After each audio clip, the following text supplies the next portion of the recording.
Okay, thank you. So thanks everyone. So I'll give a talk on how we used Ray for our LLM based recommender system at Josh. And I'm Dinesh.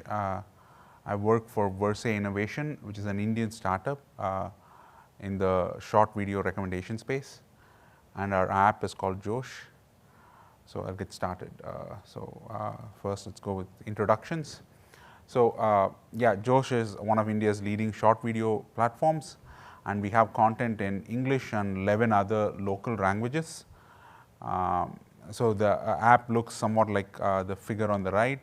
Basically, it's very similar to TikTok or Insta Reels or YouTube Shorts, and you basically just swipe and watch recommendations that are served to you.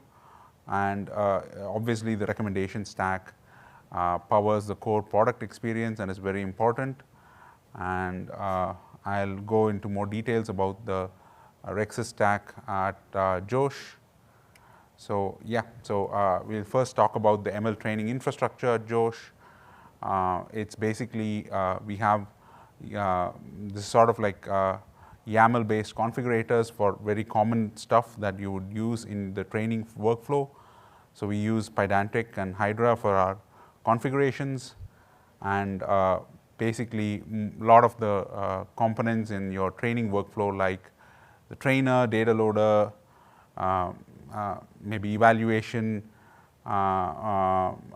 configurations, etc., like exporting, data loaders, like all of this would probably be shared among all models. So we have ways to populate the defaults for them. And the model part alone, we can actually specify, we can just point to code, basically PyTorch code. And so we have flexibility to support all kinds of models, as I'll talk about later. And we also have support for a bunch of different kinds of features to again support all of these models, like things like continuous categorical features, tensor features for like embeddings, and basically history features, which are basically some special class of tensor features with sort of like ragged kind of features. So we support all of this, and all of this can be configured via YAML, so that we can like change model architectures pretty quickly and do hyperparameter optimizations. And all of this is powered by Ray. So this is the training infrastructure that we have set up. Yeah, so if you can look at the infra, basically everything uses Ray, at least Ray core. So this is the basic workflow that we have for offline jobs. Online jobs, basically the same thing, except we don't have the batch predict stage for like online models. And yeah, we use Ray DP for data prep, Ray core and PyTorch multiprocessing or Ray data. We have both options. And then we use Ray train for our trainer, and for batch predict we basically just use Ray core as is. And for cluster management we've been using Kubernetes. So this is the overall picture that for our training infrastructure. And yeah, so basically just what I said, we use a lot of the components from Ray for setting up our infrastructure for training jobs. And for inference we use NVIDIA Triton. So yeah, this is basically the setup of our infrastructure. Yeah, the kind of models that we support are basically more regular models like classification, regression, pointwise models, retrieval models, like for recommendation systems. They are kind of important for fetching the relevant content before you pass it into a more heavy ranker. So where we are able to train retrieval models. And we also train multitask models, which are basically like a combination of ranker models and retriever models, because we don't want to sort of like spend too much effort on maintaining or keep like maintaining multiple models. And so we sort of like train both of these models hand in hand. And yeah, we have support for that. We also have been recently working on blending or diversification models using session level data. And so this is sort of like using basically data which is grouped into sessions. So even this is supported by our training infrastructure. And similarly, if we use a different group by clause, like basically use user ID as our group by clause, we get like user level models, which are like LLM like models, because they sort of like predict the next engagement of the user. And that will be the focus of this talk, like how did we go about implementing that, and what were the learnings from the LLM like models for recommender systems. And yeah, so all of this was implemented in using our training framework, which leverages Ray heavily. And yeah, I'll talk about the LLM style models in more detail for the rest of the talk. Yeah, so maybe first I'll just talk about like how recommender systems are typically built, and what are the issues, and why maybe use LLM like models for recommender systems. And yeah, so basically recommender systems are very heavy on feature engineering. You have many different feature groups. So what are feature groups? Feature groups are sort of like basically groups of features that you typically construct with one query, right? Like, or one in one data ETL job. So normally you group them by user, you group them by item, you group them by context, and also do a lot of crosses, like, okay, this user ordered from this or watched this video, sort of like those kind of crosses you do. Also, you might do it for item and context. That's also a popular cross. So you have a bunch of these crosses. And you also do sort of like groupings over different time windows. So basically, you have a lot of features, right?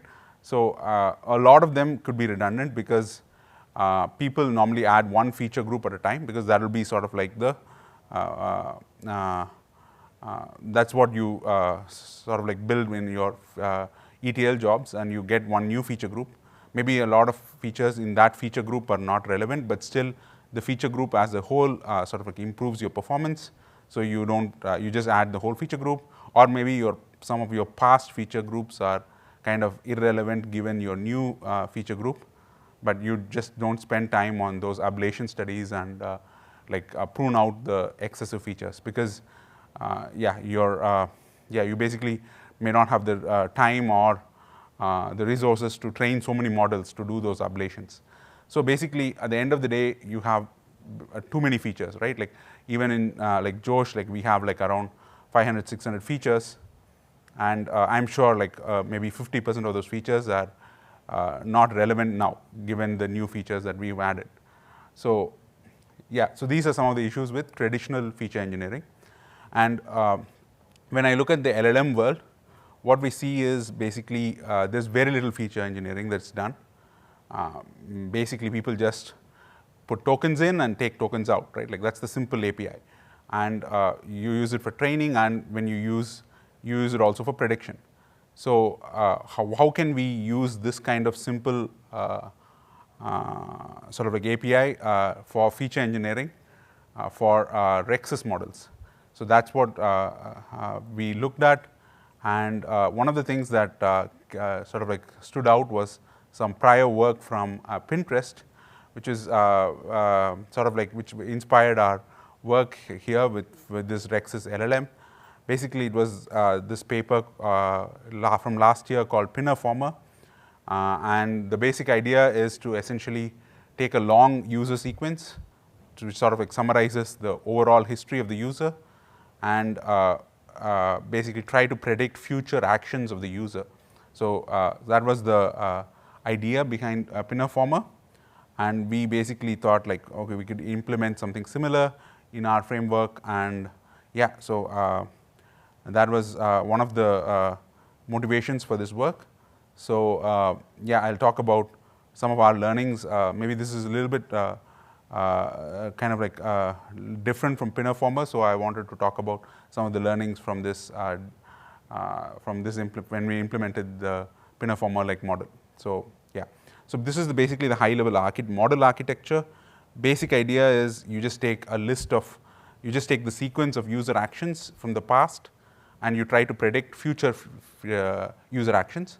The main difference from say LLM model is, LLM model only has one of those heads. So I have 4 heads there, so which are basically 4 predictions. So in a recommendation system, you want to be diverse. So you want to predict not just the next token, but maybe some future tokens also. So we have like delays like 21, 41, 81, which means like 21 interactions into the future, what would the user watch, and so forth, as opposed to just having the delay equal to 1, which is basically the next token, right? What is the next video that the user will watch? So that's the basic architecture. And another difference is basically you don't have the language modeling head like in a traditional sense, because your vocabulary size is unlimited here, because you have a huge corpus of items. So you basically just take the item embedding, which is basically same as what you would call as your input embedding, right? This is like kind of like weight tying in LLM models. So you'd use the same idea and sort of like project the, compare the predictions with the input weights itself, or a mapping of the input weights. So that was the that's another difference from a traditional LLM. Otherwise, this is very similar to a traditional LLM.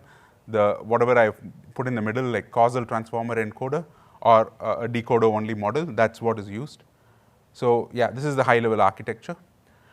And some of the things that are kind of like different from LLMs is, like I said, there are no latent embeddings, like no nn.embedding modules, because pre-training these LLMs is very expensive. So you don't want to learn like ID embeddings as part of the model, because your IDs will keep changing and you can't like keep refining this model. It's just too expensive to do that. So you just want a fixed model. So what you do is you basically use content embeddings, so which are sort of like, maybe in our case, it's sort of like video embeddings, or it could be text embeddings, whatever that your content is for your rexes, you'd use those embeddings. We also noticed that like linear layers or MLPs, like what was presented in Pinaformer, were not as good a transformation as LSH mapping, which is something new that we came up with. So we were able to like convert some 32-dimensional embeddings into 512-dimensional transformer input more efficiently, or more sort of like in a more performant way, using LSH inspired mappings. And yeah, the basic idea is like learning functions through MLPs is much harder than sort of like memorizing outcomes through MLPs. And yeah, so that was another change from Pinaformer. So yeah, that next thing that I'll talk about is basically the loss function that we used. As I said a little bit earlier, the vocabulary of items is very large, because you normally recommend a large number of items in a recommender system, much larger than what you do in an LLM. So you cannot use the regular causal LLM loss, language modeling loss, which sort of needs all the tokens to be present in the loss formulation. Like you would use a linear layer that outputs basically as many logits as the number of tokens there are. So that's just not feasible. So what we do is we sort of like borrow from retrieval kind of models, basically embedding models, where they use a concept that's called in-batch negatives, but we've sort of like adapted it to a sequence model. So essentially the figure in the bottom shows what we do. You just think of, so the horizontal axis is the batch axis, and the, horizontal axis is the time axis, and the vertical axis is the batch axis. So this is same as a regular LLM, except that instead of using tokens to represent each of those blocks, we use embeddings directly in the input and in the output, and just compare how similar the embeddings are, and use the same cross entropy loss. But instead of doing it on just one row at a time, we would sort of like do it across rows as well. So basically, for the query which is in blue, all the items to the right, basically the future items, can be positive candidate items, and all the items in red, all of them, not just one, all of them can be negative candidates, basically other users' videos that they have engaged with. So, so this is basically the loss function. And we can also predict like some outcomes that the users did to those videos, right? Like whether they liked the video or they shared the video and so forth, also in a causal manner using more simpler loss functions, but we didn't actually do that yet. So yeah, this is basically the high level overview of the loss function of the model that was used for this model. And we were also able to use Ray to train these models we were basically this didn't have a lot of I/O. This was like a very it's GPU heavy job, basically because most of the work for the preparing the data set was done through a Spark job, and basically and these models were pretty heavy. So yeah, it was able to fully utilize the GPU. And in our case, basically we didn't play around too much with the batch size. So because we just normally just double the batch sizes, and this double of the current batch size would have hit the GPU memory limit, so you'd see some gap there. But otherwise, like you can see that GPU utilization is very high. And this was just done on one A100 instance with 4 GPUs. And yeah, so we were able to saturate the GPU using our infra. Yeah. So now in terms of like model results, like basically Pinner former like model is the one in yellow, and we were able to do much better than that using the LSH kind of mapping that I was talking about. So basically it looks like even if you have like content embeddings as input to your model, in those cases it's better to normally use an embedding layer as the input rather than using a linear layer. And that's what I sort of like got out of this experiment. And how you would use an embedding layer for vectors is is where LSH comes in. So yeah, and some other results were basically instead of making one prediction using the full power of the transformer model, like as you would normally do with an LLM, we are making 4 predictions. So does that hurt the accuracy of your model? It turns out that yes, it does. Like a little bit, you lose some small accuracy as compared to predicting the next token alone. That's the difference between the first 2 lines.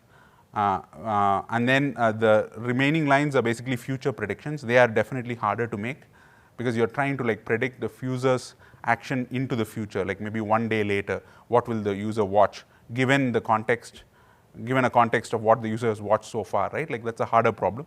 So naturally, it's less accurate.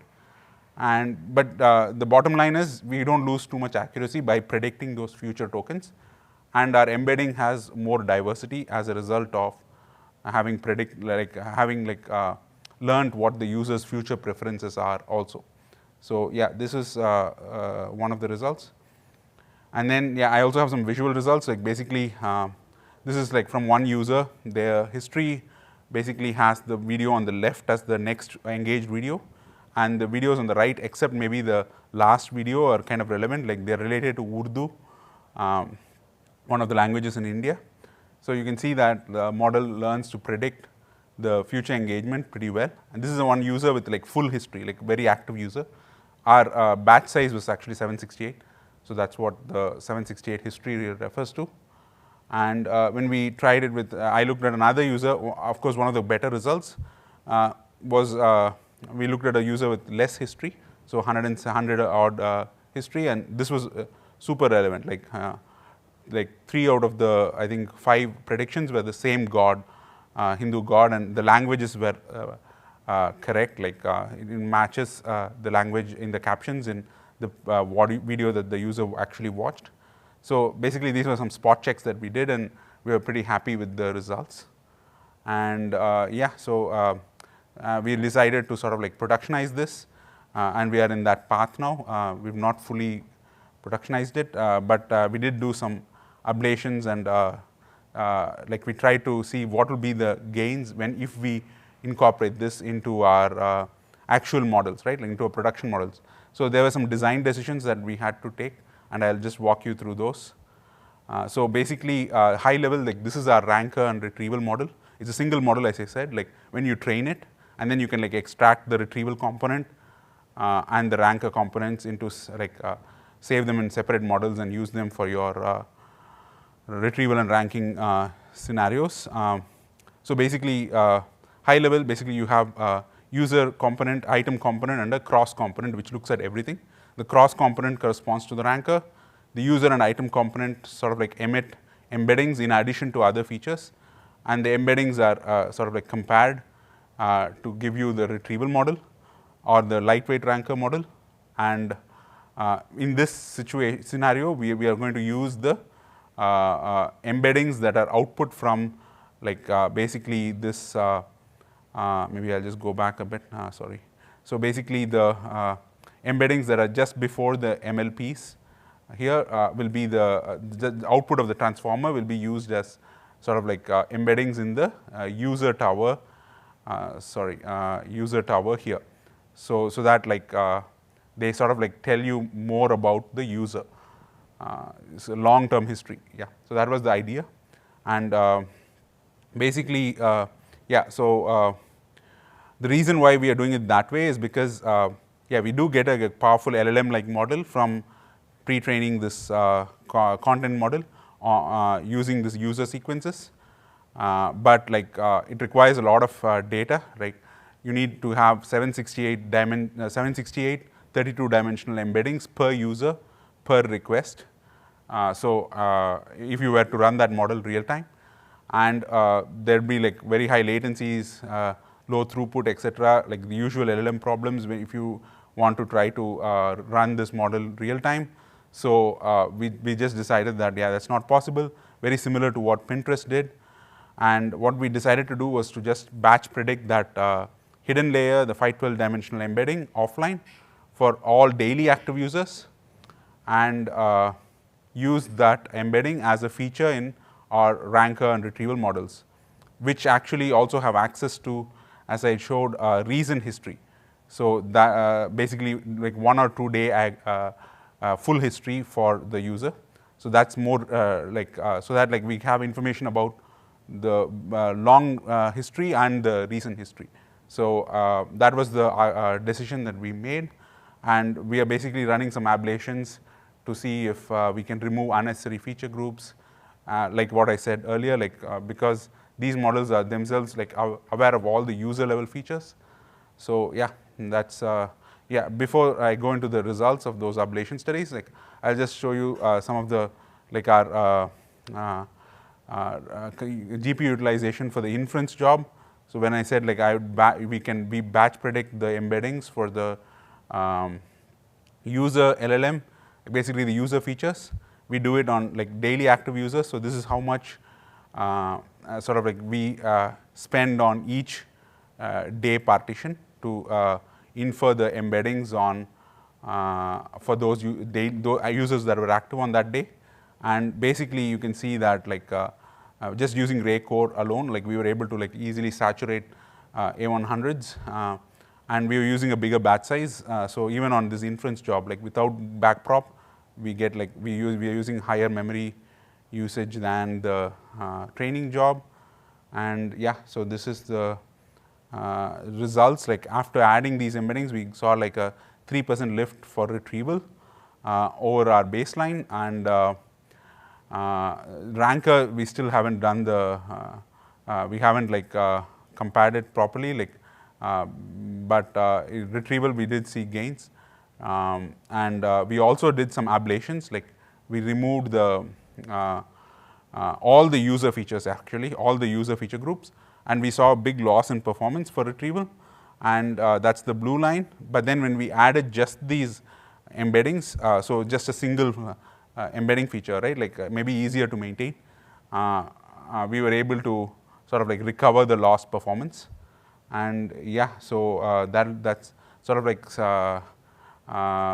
was all that I had to say today. So I'll just summarize. We basically have a Ray-based ML training infrastructure, which supports like training different kinds of models, also the different workflows like trainer, data loader, feature transforms, etc. And it also supports specifically the Rexus kind of LLM kind of jobs. And yeah, we use Ray also for data processing, for batch inference, like for generating the index for neural retrieval, for doing things like LLM based models use a summary generation, like the retrieval, the task that I talked about, like basically augment the retrieval and ranker models with user history embeddings, right? That retrieval also, that batch prediction also goes via Ray core, and all of this we were able to build it in like about 6 months, like just less than shy of 6 months, with a small team, like 5 or 6 people. So and it was all possible because of like Ray and a lot of open source tools. So yeah, that's it for me. Yeah, if you guys have any questions, please ask. Yeah, thank you. Yes, please. You mentioned a 3% increase for retrieval performance. Yes. What metric you were using? Yes, yes. Like top key recall or something else? Yes. So this is basically top K recall at 50 for the batch. So this is an in-batch metric, not on the KNN corpus, like not on KNN eval, but on just the training batch. But our training batches are pretty big. Yeah, maybe I just repeat, like the question was what is the exact metric that was used for this 3% gain, and we basically used recall at 50 using in-batch negatives like based recall, and we used like maybe batch size of like maybe 2 power 15 or something, 2 power 16, so pretty big batch. So I think this is somewhat approximate proxy to like KNN eval. Yeah. Thank you. Yes, please. For the training, you mentioned you are using like token prediction, right? Yes. But does that mean you have to retrain this model on a regular cadence? No. So yeah, that's a good question. So do we have to? The question is like, because we are predicting tokens, like do we have to retrain this model regularly? And the answer is no, because we basically do not predict the token exactly. What we do is we predict basically the embeddings of the token, and we use embeddings as input. Essentially, this blip32 memorizer that I have here that alone will be changed regularly because our corpus will keep changing.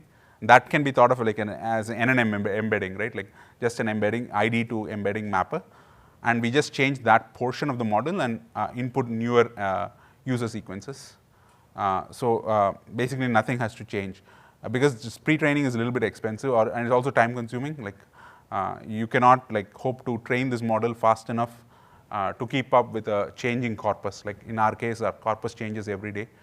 Yeah. So yeah. So that I hope that answers your question. Yeah. If not, I have another question. For the serving, you said it's too slow for real time. Yes. Would things like paged attention help you do it in real time if possible? Yeah. So the question is like, so for serving, this is a little bit slow, which is why we decided to go with the batch prediction approach. Like the question is, can we use things like paged attention?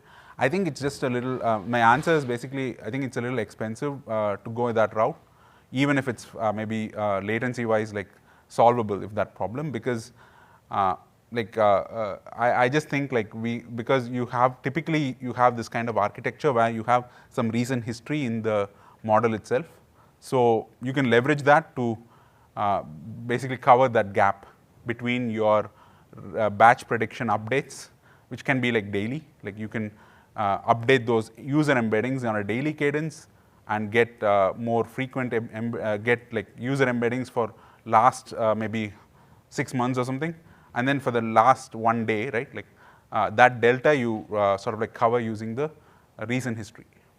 Yeah. And this is the real time part. Yeah, that's the real time path. Yes, that will get populated real time and fed into the model. Yes. Yeah. Okay. Yeah. So yeah, if we don't have any questions, I think thank you so much for attending. Yeah.